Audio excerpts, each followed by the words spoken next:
Sir నమస్కారం sir. నమస్తే. Sir heroine Poonam Kaur గారు ఆమె ఎప్పటినుంచో కూడా త్రివిక్రమ్ గారి పైన అలిగేషన్స్ చేస్తూ తన సోషల్ మీడియాలో ట్వీట్లు చేస్తూ వస్తుంది. అయితే నిన్న ఒక పోస్ట్ పెట్టింది సార్. 2 పోస్టులు పెట్టింది. దానిలో ఒకటి ఏంటంటే, నేను త్రివిక్రమ్ గారి పైన ఈమెయిల్ ద్వారా మాకి కంప్లైంట్ ఇచ్చాను. ఝాన్సీ గారు కూడా పాజిటివ్‌గా స్పందించి మీటింగ్ ఏర్పాటు చేసి విచారణకు చెప్తాము అన్నట్టు మాట్లాడారు. ఇప్పుడేమో రియాక్ట్ అవ్వట్లేదు. మేము బిజీ ఉన్నాం, డిస్టర్బ్ చేయొద్దని పెట్టేశారు అని చెప్పేసి పెట్టింది. అతన్ని సినిమా ఇండస్ట్రీ వాళ్ళు పొలిటికల్ లీడర్ కాపాడుతున్నారని కూడా పెట్టింది. సో దీనికి సంబంధించి ఏ విధంగా చూడొచ్చు అంటారు? అంటే ఇంతకుముందేమో మీరు ఫిర్యాదు చేయండి మేము పట్టించుకుంటామన్నారు. ఇప్పుడు ఫిర్యాదు చేసినా పట్టించుకోవట్లేదు ఈ రకమైన నరేషన్‌కి వచ్చేసింది. మీరేం చెప్తారు సార్ ఆమె అలిగేషన్స్ పైన?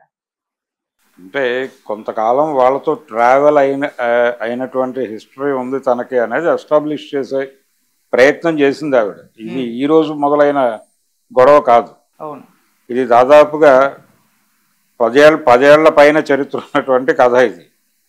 కాబట్టి ఇందులో కొంతకాలం తన్ని ఒక రకంగా ఈ చేనేత హ్యాండ్లూమ్కి సంబంధించిన అంబాసిడర్గా ప్రమోట్ చేయటం వెనకాల వీళ్ళ ప్రమేయము పాత్ర ఉందని వీళ్ళ మీద బయట నుంచి నెగిటివ్గా కొంత ట్రోల్ అయినటువంటి చరిత్ర కూడా ఉంది. అయితే ఆ నేపథ్యము ఆ తర్వాత ఆవిడ వీళ్ళకి వ్యతిరేకంగా త్రివిక్రమ్ని టార్గెట్ చేస్తూ పేరు చెప్పకుండా కొంతకాలం ఆవిడ మాట్లాడుతూ వచ్చారు. అలాగే పవన్ కళ్యాణ్ని టార్గెట్ చేస్తూ కూడా ఆవిడ పేరు చెప్పకుండా మాట్లాడుతూ వచ్చారు ఒక దశలో. ఆ తర్వాత స్ట్రైట్గా త్రివిక్రమ్ పేరు మాట్లాడుతూ ఈ మధ్య కాలంలో మొదలుపెట్టినప్పుడు అసలు ఇది బహిరంగ వేదికల మీద ఈ చర్చ ఎందుకు చేస్తోంది ఆవిడ అనేది ఒక డౌట్. దీనికంటే స్ట్రైట్ అవే మీరు వెళ్ళిపోయి అక్కడ కమిటీ ఉంది. ఇప్పుడు మీ టూ అనే ఆందోళన మొదలైన సందర్భంగా ఛాంబర్ మీద ఒక ప్రెజర్ వచ్చింది. సినిమా ఇండస్ట్రీలో లైంగిక వేధింపులు అనే వ్యవహారం మీద ఒక సీరియస్ క్వశ్చన్ ఛాంబర్ ముందుకు వచ్చినప్పుడు వాళ్ళు ఒక కమిటీని ఇన్స్టాల్ చేశారు ఝాన్సీ గారి నాయకత్వంలో. ఆ కమిటీ ఆ టైంలో వచ్చినటువంటి చాలా కంప్లైంట్లు పర్సూ చేసి అందులో ప్రాథమికమైనటువంటి వాస్తవాలు కూడా అంటే కొన్ని వేరే ఇంటెన్షనల్గా అంటే ఇన్ ది సెన్స్ అవతల వాళ్ళని ఏదో ఇబ్బంది పెట్టడం కోసం పెట్టినటువంటి కంప్లైంట్లుగా కొన్నిటిని గుర్తించి పక్కన పెట్టారు. నిజానికి అక్కడి నుంచి కోర్టుకు ప్రొసీడ్ అవ్వాల్సినటువంటి కంప్లైంట్స్ అవి. కోర్టుకు ప్రొసీడ్ అయ్యాయా లేదా అనేటువంటి ప్రశ్న ముందుకు వచ్చినప్పుడు వాళ్ళ దగ్గర నుంచి వచ్చిన సమాధానం ఇదంతా అయిన తర్వాత తిరిగి జానీ మాస్టర్ ఎపిసోడ్ అప్పుడు మళ్ళీ ఆ కమిటీ ఉనికిలోకి వచ్చి మాట్లాడటం జరిగింది. అయితే అదంతా ట్రాన్స్పరెంట్గానే జరిగింది. వాళ్ళు ఓపెన్గా ప్రెస్ మీట్ పెట్టారు, మాట్లాడారు. ఝాన్సీ గారు ఇతర సభ్యులు అందరూ మీడియా ముందుకు వచ్చి మాట్లాడారు. ఈ జరిగిన విషయంలో తాము ఎలా వ్యవహరించాలో అలా వ్యవహరిస్తూ ఉన్నారు. సరే, ఆ మేరకు ఏదో నడిచింది. ఇది ఈ కేసు విషయంలో ఆవిడకి కూడా ఇప్పుడు పూనమ్ కౌర్కి కూడా కొన్ని ఆప్షన్స్ ఉన్నాయి. ఆవిడ స్ట్రైట్గా ఇక్కడ ఇది లీగల్గా దీనికి ఉన్నటువంటి అంటే శాంటిటీ ఏమిటి అంటారు, దీనికి ఉన్నటువంటి ప్రాతిపదిక ఏమిటి అనేది అనుకుంటే ఇక్కడ ఇవ్వక్కర్లేదు. కమిటీని పట్టించుకోకుండా ఆవిడ కోర్టుకు వెళ్ళొచ్చు. నాకు అన్యాయం జరిగింది, ఇదిగో ఫలానా వ్యక్తులు నాకు అన్యాయం చేశారు, తనని ఎలా ఎక్స్ప్లాయిట్ చేశారు, ఎలా వాడుకున్నారు, సౌదాహరణంగా సాక్ష్యాధారాలు ఉన్నాయి నా దగ్గర అని చెప్తున్నారు ఆవిడ. ఈ సాక్ష్యాధారాలతో ఇంతకాలం ఎందుకు డిలే చేస్తున్నారు అనేది నా ప్రశ్న. స్ట్రైట్గా వెళ్ళి కోర్టులో కేసు వేయచ్చు. అలాగే త్రివిక్రమ్ శ్రీనివాస్ పేరు ఆవిడ తరచూ వాడుతున్నారు. ఈ మధ్య వాడుతున్నప్పుడు ఆయన కూడా డిఫెమేషన్ దావా వేయచ్చు ఆవిడ మీద. ఎందుకు వేయట్లేదు అనేది ఒక ప్రశ్న. ఆవిడ ఎందుకు కోర్టును ప్రొసీడ్ కాకుండా ఇప్పుడు కమిటీని ఆవిడ అప్రోచ్ అయినట్టుగా తెలుస్తోంది. అప్రోచ్ అయ్యి వాళ్ళతో జరిపినటువంటి కాన్వర్జేషన్ స్క్రీన్ షాట్స్ మీరు ప్రపంచం ముందు ఎలా పెడతారు? విషయం తేలకుండా అలా పెట్టే అధికారం అవకాశం అంటే ఆవిడ హక్కుగా స్వీకరించారు. కానీ నేను చర్చలో ఉన్నాను అని ప్రపంచానికి తెలియటం కోసం ఆ స్క్రీన్ షాట్ పెట్టానంటే అని ఉండొచ్చు. కానీ అక్కడ ఒక అవుట్కమ్ ఏదో ఒకటి రావాలి కదా, ఒక అభిప్రాయం రావాలి కదా కమిటీ నుంచి. వచ్చిన తర్వాత దాని మీద మీరు కంటెస్ట్ చేయొచ్చు. అలా కాకుండా ఏ చర్చలో భాగంగా వాళ్ళు ఆ మాట అన్నారు, దానికి ముందేమిటి వెనకేమిటి, వాళ్ళ ఇంటెన్షన్ ఏమిటి అనేది టోటల్ చాటు వీళ్ళ మధ్య జరిగినటువంటి సంభాషణ తాలూకా వివరాలు తెలియకుండా ఎవరు జడ్జి చేయలేరు. కానీ ఈవిడ ఒక స్క్రీన్ షాట్ని ప్రదర్శించారు. ఆ ప్రదర్శించటం కూడా నిజానికి కమిటీకి సంబంధించిన ప్రైవసీకి ఇబ్బంది కలిగించటమే. అందుకని ఇవి మానేసి స్ట్రైట్ అవే ఆవిడ దగ్గర ఉన్న ఆధారాలన్నీ ప్రదర్శిస్తూ ఒక ప్రెస్ మీట్ పెట్టి ఓపెన్గా ఇది నా కండిషను, నాకు న్యాయం జరగాలి అని కోర్టుకు వెళ్ళి, అలాగే కన్సర్న్ ప్రభుత్వ విభాగాలు కూడా ఉన్నాయి, ఎఫ్డీసీ ఉంది, అక్కడికి వెళ్ళి నాకు ఈ అన్యాయం జరిగింది అక్కడ ఉన్న వాళ్ళకి చెప్పుకోవచ్చు, అది గవర్నమెంట్ విభాగమే. అలాగే సినిమాటోగ్రఫీ మినిస్టర్ గారు ఉన్నారు 2 రాష్ట్రాల్లోనూ, వెళ్ళి వారితో మొరపెట్టుకోవచ్చు.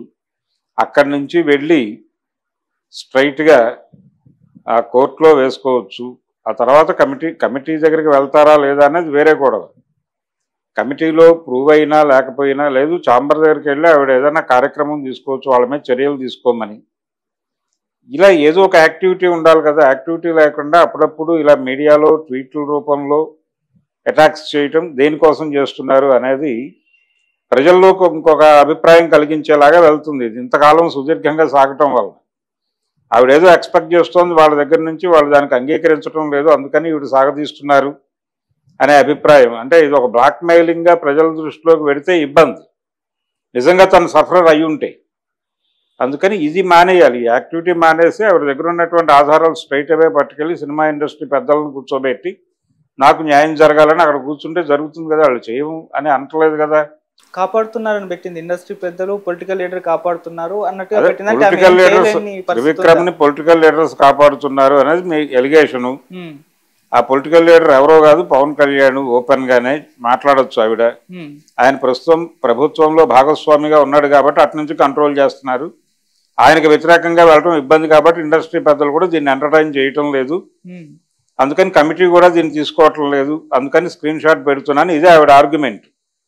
ఈ ఆర్గ్యుమెంట్ ప్రపంచం ముందు ఎందుకు పెట్టడం? స్ట్రైట్ అవే కోర్టులో వేయండి, ఏపీ హైకోర్టులో వేయండి, లేకపోతే తెలంగాణలో వేయండి. ఏదో కోర్టుకి వెళ్ళాలి కదా, ఏదో మెథడ్ ఉంటుంది కదా దీనికి సాల్వ్ చేసుకోవడానికి. మీరు ఫుల్ టైం ఈ పనిలో ఉంటే అయిపోతుంది. అది ప్రజా సంఘాలను కలుపుకోండి, వెళ్ళి ఆందోళన చేయండి ఆ కన్సర్న్ బాడీస్ దగ్గర, ఛాంబర్ దగ్గర గొడవ చేయండి. ఎందుకు పట్టించుకోరాళ్ళు విషయం రోడ్డు మీదకి వచ్చాక? అందుకని ఇది కాదు చేయవలసిన పని. ఇలా మాట్లాడుతూ పోతే జనాలు అలా మాట్లాడుకుంటూ ఉంటారు సరదాగా, రకరకాల అభిప్రాయాలకి లోనవుతారు. రకరకాల అనుమానాలు ఉంటాయి వాళ్ళల్లో, అనుమానాల మేరకు ఎవరి పద్ధతిలో వాళ్ళు ఆర్గ్యూ చేస్తారు. ఇది కాదు కదా, మీరు స్పెక్యులేట్ చేయటం కోసం కాదు కదా. మీ జీవితం సఫర్ అయింది, మీరు సఫరర్, బాధితురాలు. మీరు బాధితురాలు అయినప్పుడు మీరు అవతల వాళ్ళని ఎందుకు స్పైర్ చేయాలి? వాళ్ళు పొలిటికల్ లీడర్స్ కాపాడుతున్నారు, పొలిటికల్ లీడర్స్ పోని ఛాంబర్ని ఇన్ఫ్లుయెన్స్ చేశారు అనుకుందాం, మీకు ఇంకా ఇతర అవకాశాలు ఉన్నాయిగా. కోర్టుకి ఎందుకు అప్రోచ్ అవ్వరు? మీరు పోలీసులను ఎందుకు అప్రోచ్ అవ్వరు? మీ దగ్గర ఉన్న ఆధారాలు పట్టుకుని 100 మందిని ఇన్ఫ్లుయెన్స్ చేస్తారా? కోర్టుని ఇన్ఫ్లుయెన్స్ చేయగలరా? కోర్టు నుంచి మీరు సీరియస్గా కోర్టుకు వెళ్ళి కంటెస్ట్ చేయండి, చేసి ఒక కేసు వేయండి ఆయన మీద. అక్కడికి వచ్చి ఉప ముఖ్యమంత్రి గారు ఏమన్నా వేలు పెడతాడేమో చూద్దాం. లేదు ఛాంబర్ ముందు ఒక నిరసన కార్యక్రమం టేకప్ చేయండి, దాన్ని సపోర్ట్ చేస్తారు తప్ప వ్యతిరేకించరు కదా ఎవరు. ఓపెన్గా వస్తాయి. ఐక్య సంఘటన కట్టుకోండి, ఇతర ప్రజా సంఘాలు అనేక ఉన్నాయి, ఐక్య సంఘటన కట్టుకోండి, అందరినీ కలవండి. మాకు ఈ సమస్య ఉంది, మీరు అందరూ నాతో పాటు భుజం కలపండి అని అడగండి, కలుపుతారు. అందరినీ కలిపి తీసుకెళ్ళి అక్కడ ఏదైనా కార్యక్రమం చేయండి. ప్రోగ్రాం లేకుండా వేగ్గా నా దగ్గర ఆధారాలు ఉన్నాయని మాట్లాడితే కుదరదు. అలాగే ఎవరి మీద అయినా సరే, ఇప్పుడు కమిటీ మీద అభండాలు అని అంటున్నారు, కానీ ఆవిడ ఇబ్బంది కలిగి ఉండొచ్చు, వీళ్ళ అభిప్రాయాల వలన ఆవిడ గాయపడితే పడి ఉండొచ్చు. కానీ వాళ్ళకు ఉన్నటువంటి సమాచారాన్ని మీరు, వాళ్ళు ఇన్ఫ్లుయెన్స్ అవుతున్నారు అందుకని నన్ను పట్టించుకోవడం లేదు అని మీరు ఒక జడ్జిమెంట్ పాస్ చేయకూడదు.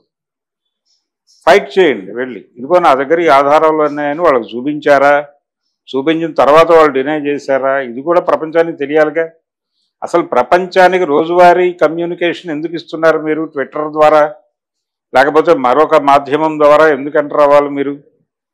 మీరు హ్యాపీగా, మీకు అనేక వేదికలు ఉన్నాయి, ఆ వేదికల నుంచి మీ పోరాటాన్ని కొనసాగించి మీకు జరిగిన అన్యాయానికి బదులు తీర్చుకోండి, తప్పేమీ లేదు.